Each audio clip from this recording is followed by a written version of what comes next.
O qual corpo celeste do sistema solar sabemos menos? Em qual objeto a temperatura na superfície se aproxima do zero absoluto, onde o gelo pode assumir formas fantásticas? Esse é o Plutão anão, que um dia foi expulso da ordem elegante dos planetas do sistema solar, por não atender aos padrões. Esse objeto misterioso está incrivelmente distante, de 30 a quase 50 unidades astronômicas de nós. Isso equivale a 4,4 bilhões de quilômetros e 7,4 bilhões de quilômetros. Para entender o quão longe isso é, basta perceber que um ano em Plutão dura 2,5 séculos. Naturalmente, as pesquisas ópticas desse objeto extremamente distante são muito complicadas. Por isso, em 2006, da base de Cabo Canaveral, a sonda americana Novos Horizontes foi enviada a Plutão a bordo do foguete Atlas V. Até o momento, esta é a primeira e única sonda automática na história da exploração espacial que estudou o planeta de perto. Agora, Novos Horizontes, após os Voyagers, está deixando nosso sistema estelar. Mas antes disso, a sonda conseguiu trazer enormes benefícios e uma quantidade incrível de informações. Então, o que a estação automática viu em Plutão e em suas proximidades? A sonda tinha objetivos específicos, entre eles, mapear a superfície de Plutão e de Caronte, seu satélite, estudar a geologia e morfologia desses corpos celestes, investigar a possível atmosfera de Caronte, spoiler, ela não existe, e também analisar a ionosfera plutoniana. Busca de campo magnético nos dois objetos. Os Novos Horizontes cumpriram as tarefas propostas e até superaram as expectativas dos cientistas. A sonda coletou informações que mudaram radicalmente e enriqueceram significativamente o conhecimento terrestre sobre Plutão, o que surpreendeu os astrônomos que decifravam os dados recebidos dos Novos Horizontes. Em primeiro lugar, a voz do planeta.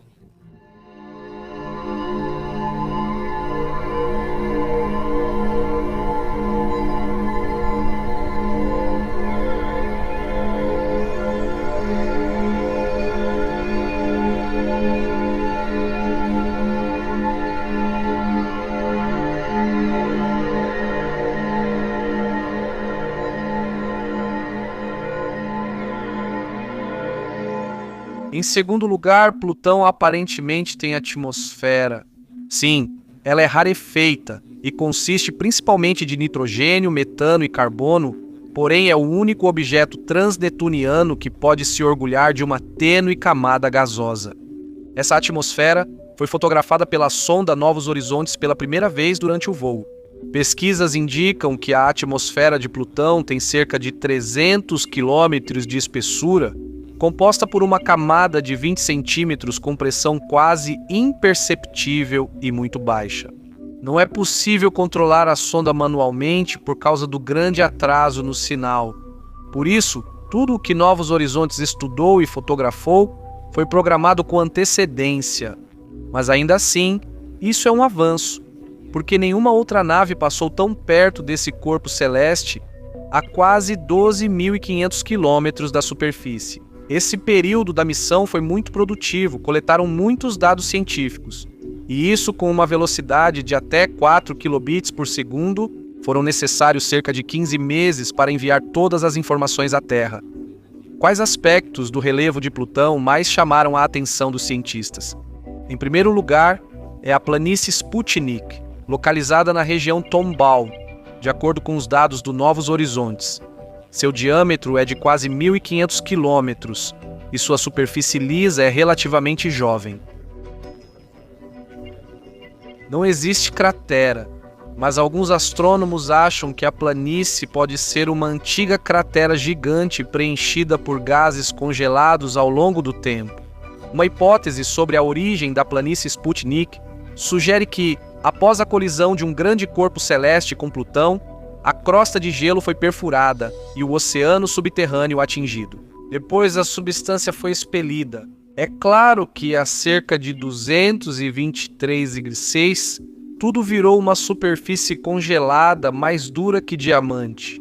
Em geral, acredita-se que uma planície tão grande só mantém sua forma com alguma base líquida. Isso reforça a possível existência de um oceano, um reservatório quente de água causado pelo núcleo de Plutão. Novos Horizontes, durante sua missão, analisou o campo gravitacional do planeta anão. Os dados também apontam um oceano subterrâneo de cerca de 100 quilômetros de profundidade, rico em água com amônia dissolvida, que age como anticongelante. Ou seja, teoricamente é possível supor a existência de vida nesse reservatório, claro, em nível microbiano, mas para provar isso serão necessárias décadas, se não séculos. Será que em Plutão só existem planícies? De jeito nenhum.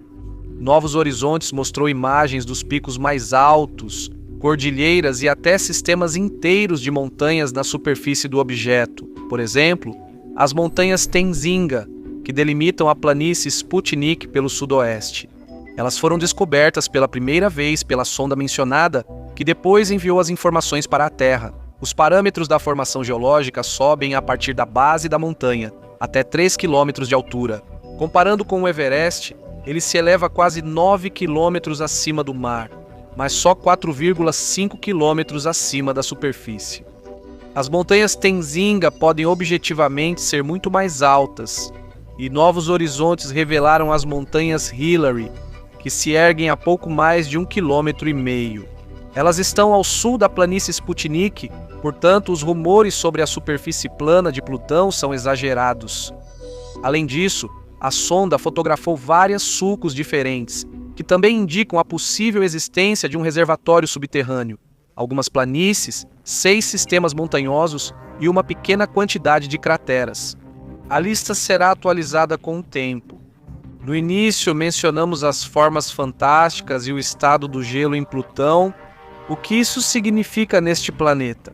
São comuns para os terráqueos fenômenos chocantes como montanhas flutuantes, quando um enorme iceberg de água flutua em um gelo de nitrogênio não menos denso.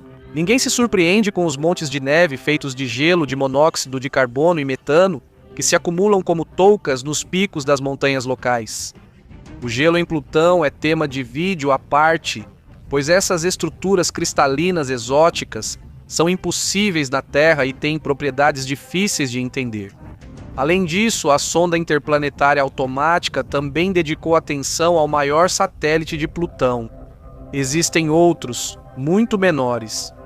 Você sabia que Caronte é colorido, com áreas predominantemente brancas, avermelhadas e marrons em sua superfície?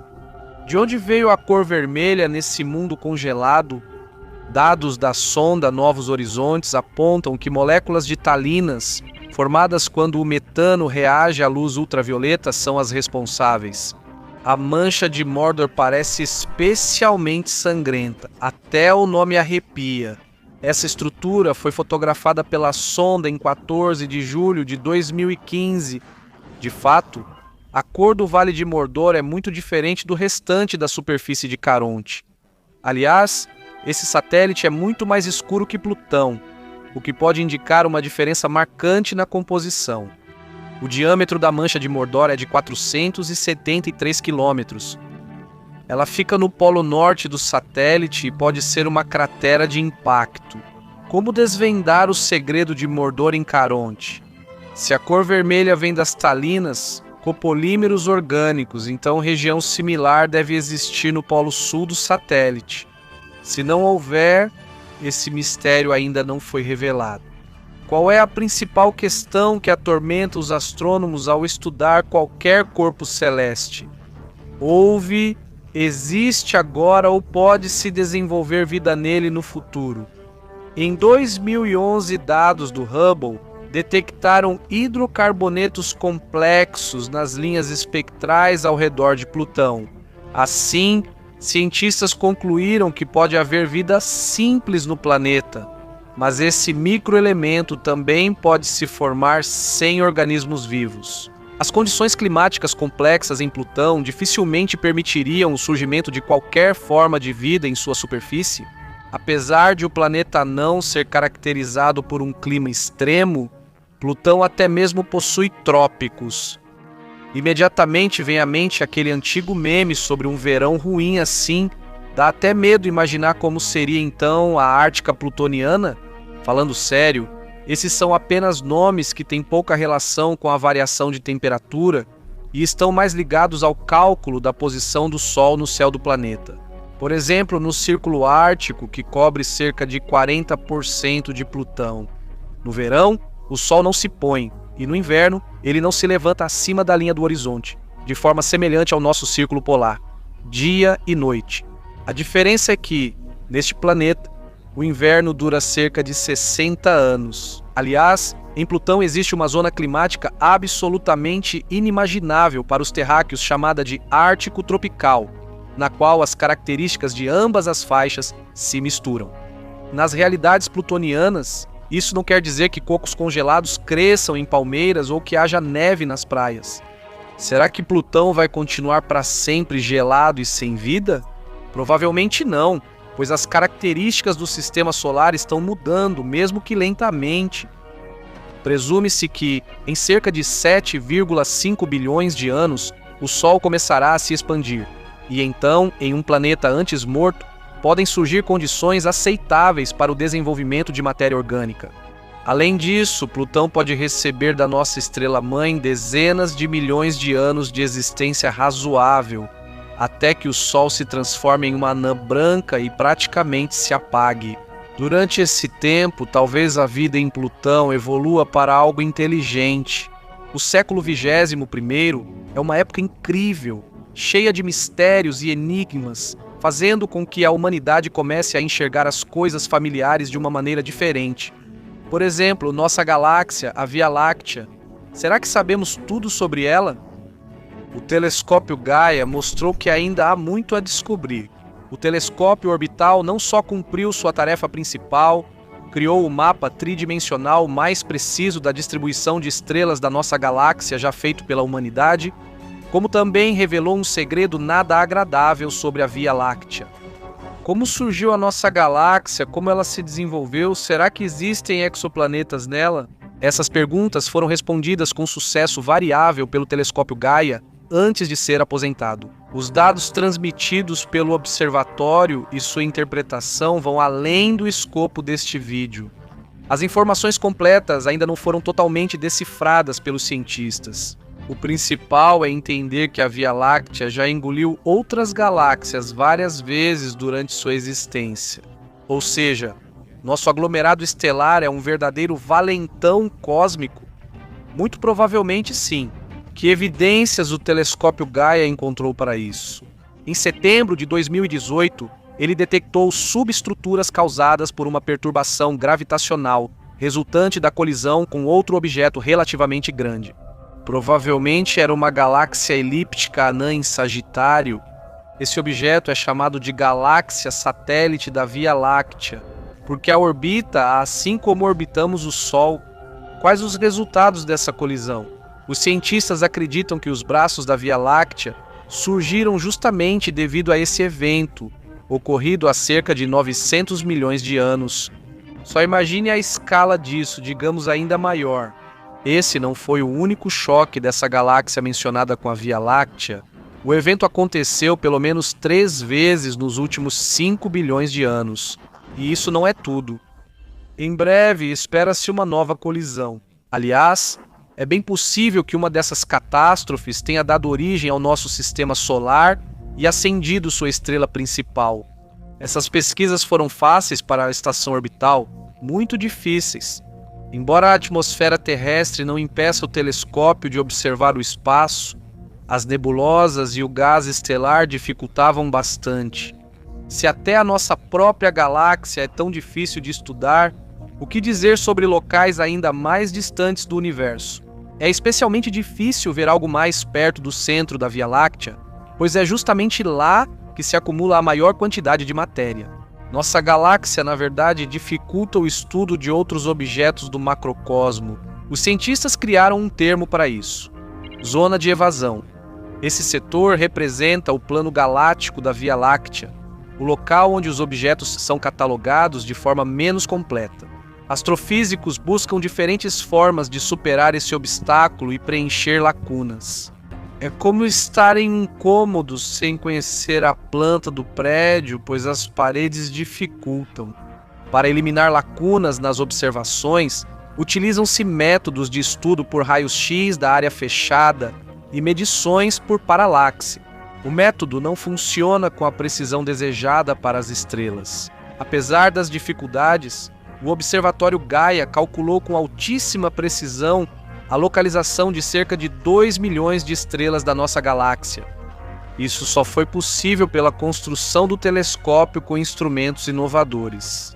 Destaca-se o enorme sensor digital de altíssima resolução, com 938 milhões de pixels, ainda sem equivalentes.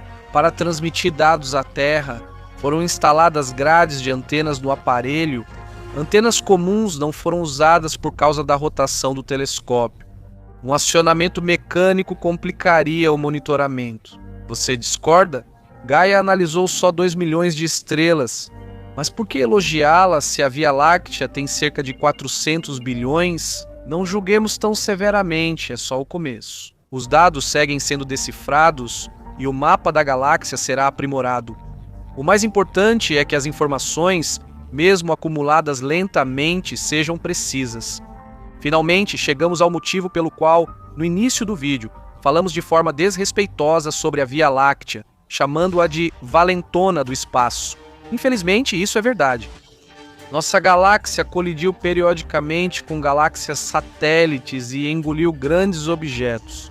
Uma colisão grave, seguida de fusão, ocorreu há cerca de 11 bilhões de anos. O evento foi tão catastrófico que o disco da Via Láctea literalmente se expandiu.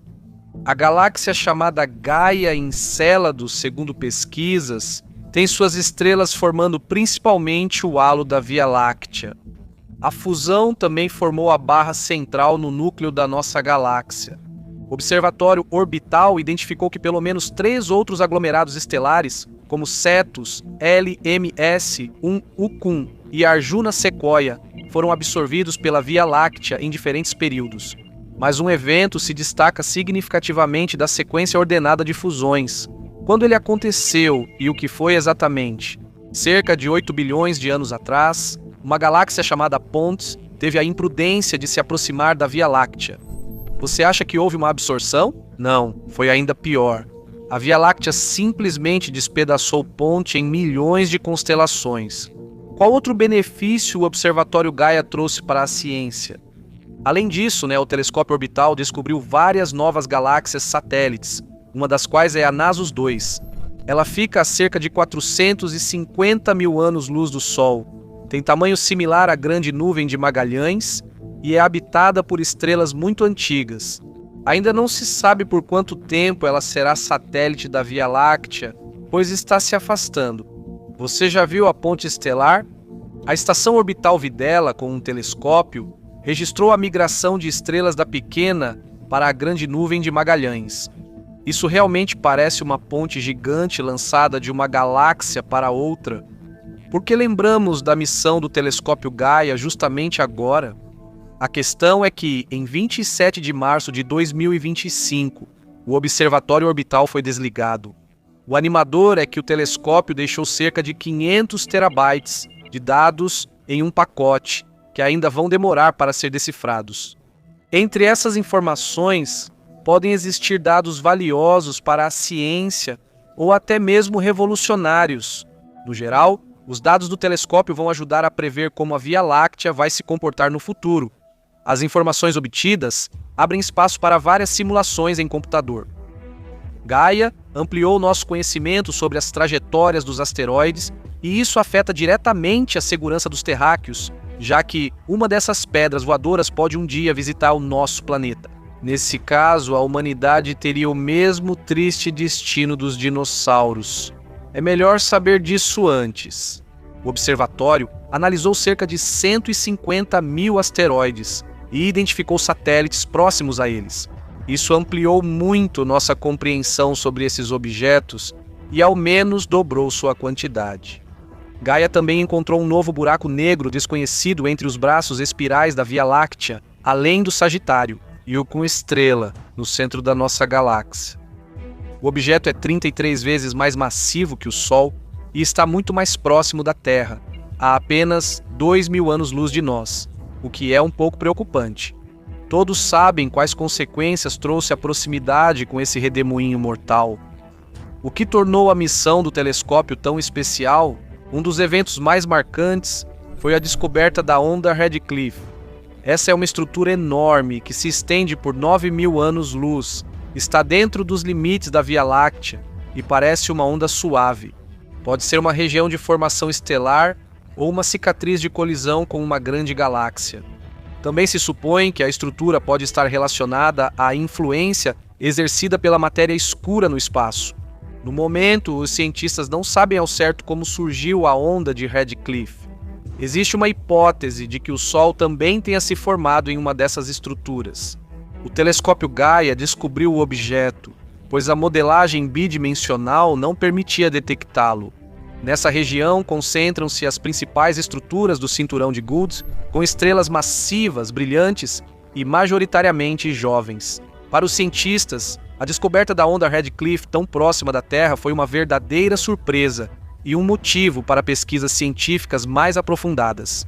O que espera os astrônomos após o encerramento dessa missão?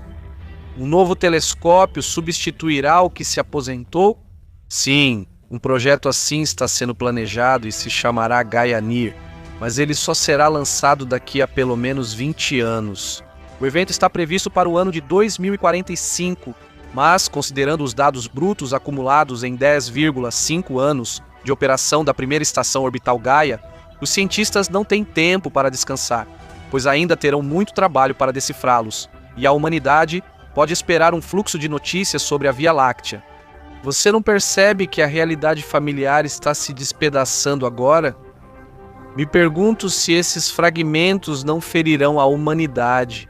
Nós vamos contar quais descobertas modernas estão desafiando os dogmas mais sagrados da astronomia.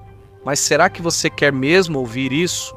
De acordo com as pesquisas mais recentes realizadas pelo professor sênior de cosmologia da Universidade de Portsmouth, Daniel J. Whelan, e sua equipe, descobriu-se inesperadamente que as moléculas de água surgiram no universo apenas 100 a 200 milhões de anos após o Big Bang. Isso é possível? Isso ocorreu antes das primeiras galáxias.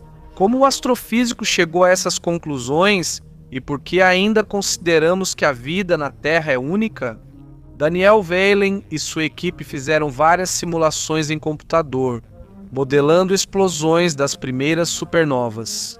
Afinal, foram esses eventos catastróficos que se tornaram as primeiras fábricas químicas, produzindo elementos pesados para a formação de moléculas de água. A água surgiu em nuvens moleculares densas enriquecidas por produtos de supernovas. Isso significa que as condições adequadas para a vida poderiam ter existido muito antes do que se pensava anteriormente. Além disso, o planeta Zemalha, ou seja, os blocos planetários, poderiam ter surgido ao redor de estrelas não muito massivas já há 200 milhões de anos após o Big Bang. Isso é sensacional, pois há 50 anos tais suposições seriam vistas como blasfêmia e punidas com exclusão dos círculos científicos.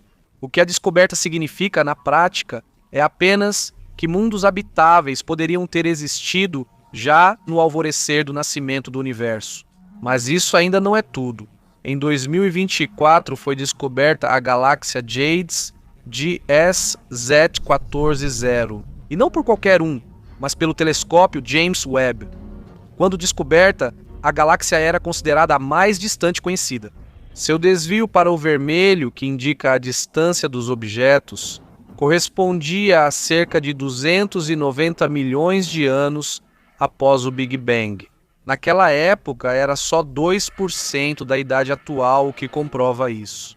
Isso indica mais uma vez que os astrônomos não interpretam corretamente as características desse período antigo.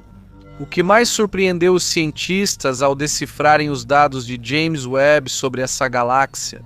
Primeiro, seu diâmetro era de cerca de 1.600 anos-luz surpreendentemente grande para uma época tão antiga. Segundo, sua massa equivale a centenas de milhões de massas solares, indicando formação estelar intensa e prolongada por vários milhões de anos. Em terceiro lugar, os astrônomos se surpreenderam com o brilho intenso da galáxia JADES JS-Z14-0, que não correspondeu às expectativas baseadas nas ideias tradicionais sobre galáxias jovens. Mas essa também não é o fim da história. Em março de 2025, com os instrumentos padrão do telescópio Atacama Large Millimeter Submillimeter Array, foi detectado oxigênio no espectro dessa galáxia. Isso é realmente uma sensação, pois nunca antes esse microelemento havia sido detectado a uma distância tão grande. Ou seja, a região e o objeto são quimicamente maduros. Essas informações são confiáveis, pois o oxigênio foi detectado por grupos independentes de cientistas, não sendo erro ou coincidência. Astrofísicos são rigorosos, mas ainda assim fizeram uma comparação criativa. Sander Schou, do Observatório de Leiden, na Holanda, comparou a descoberta ao encontro de um adolescente onde se esperavam bebês. Diante dessas descobertas, surge a ideia de uma possível vida nos tempos do universo primitivo e surge a pergunta: onde estão os mundos que surgiram muito antes do nosso? Será que nenhum deles foi habitado por seres inteligentes?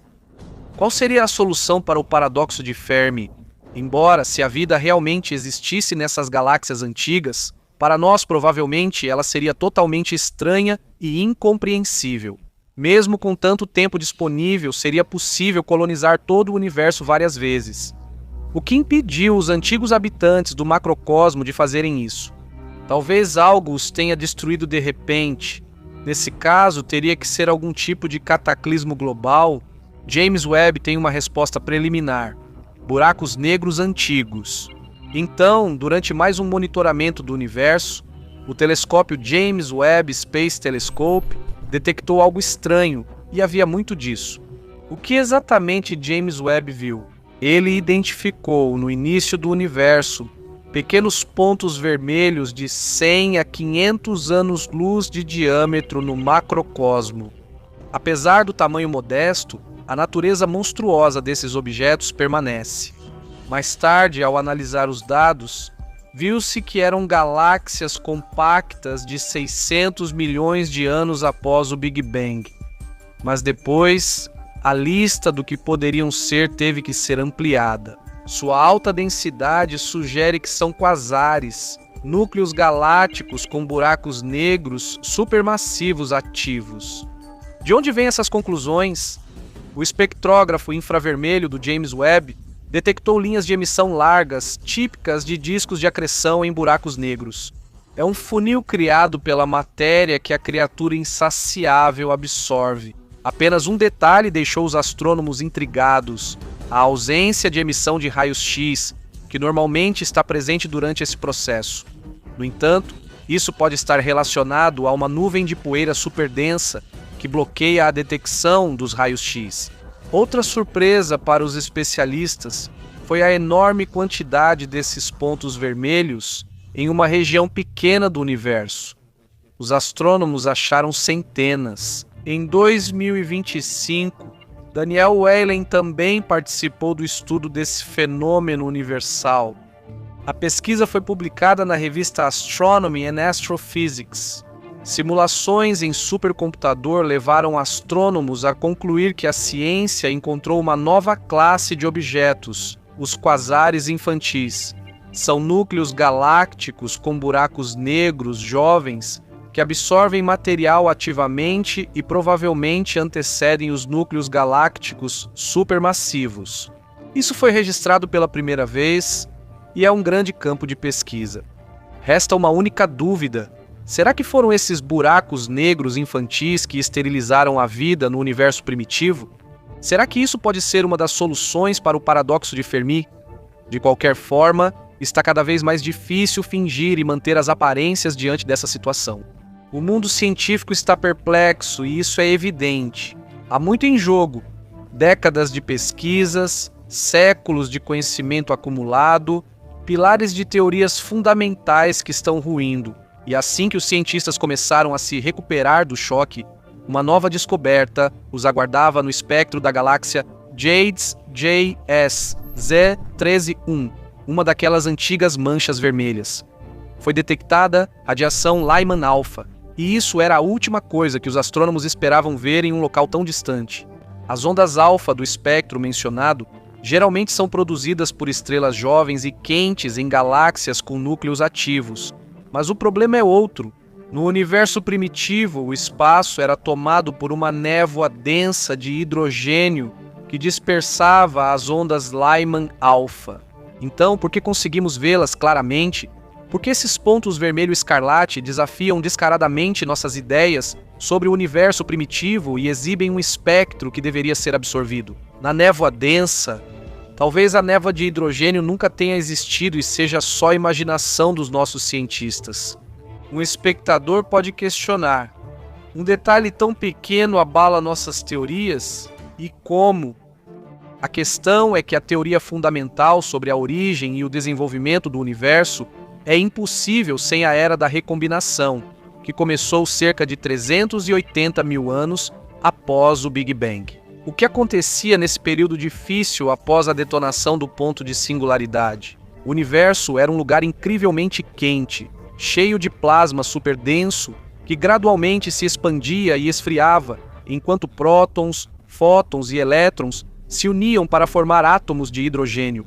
Esse processo foi chamado de recombinação, e foi ele que provocou o surgimento daquela névoa de hidrogênio, densa e espessa, que absorvia a luz no espectro ultravioleta, tornando o universo completamente opaco.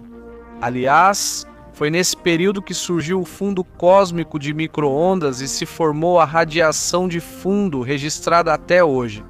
Após a era da recombinação, vieram as eras das trevas, quando predominava a névoa de hidrogênio. Segundo as teorias, não deveríamos ver objetos no espectro Lyman alfa, mas ainda assim os observamos. E isso realmente nos deixa intrigados, pois foi somente na era da reionização que a névoa de hidrogênio finalmente se dissipou, sendo gradualmente expulsa pela radiação das estrelas que surgiram, e o véu desapareceu completamente cerca de 1 bilhão de anos após o Big Bang. Como os cientistas resolveram esse dilema? Já que o período da névoa de hidrogênio é uma etapa evolutiva fundamental do universo, que não pode ser excluída da fórmula básica. Sem que tudo desmoronasse como um castelo de cartas, os astrônomos supõem que a névoa cósmica se dissipou antes do que imaginamos. Também, devido às novas circunstâncias descobertas, existe uma teoria de que a névoa de hidrogênio desapareceu de forma abrupta e caótica, e não gradual e uniformemente. Não podemos ignorar eras inteiras, então astrônomos devem adaptar novas informações às antigas ideias científicas. Uma coisa é certa: os cosmólogos terão muito trabalho para refazer os modelos existentes e incluir as novas informações sobre a água nas equações. Talvez você tenha alguma ideia sobre isso. A comunidade científica mundial ficaria muito agradecida.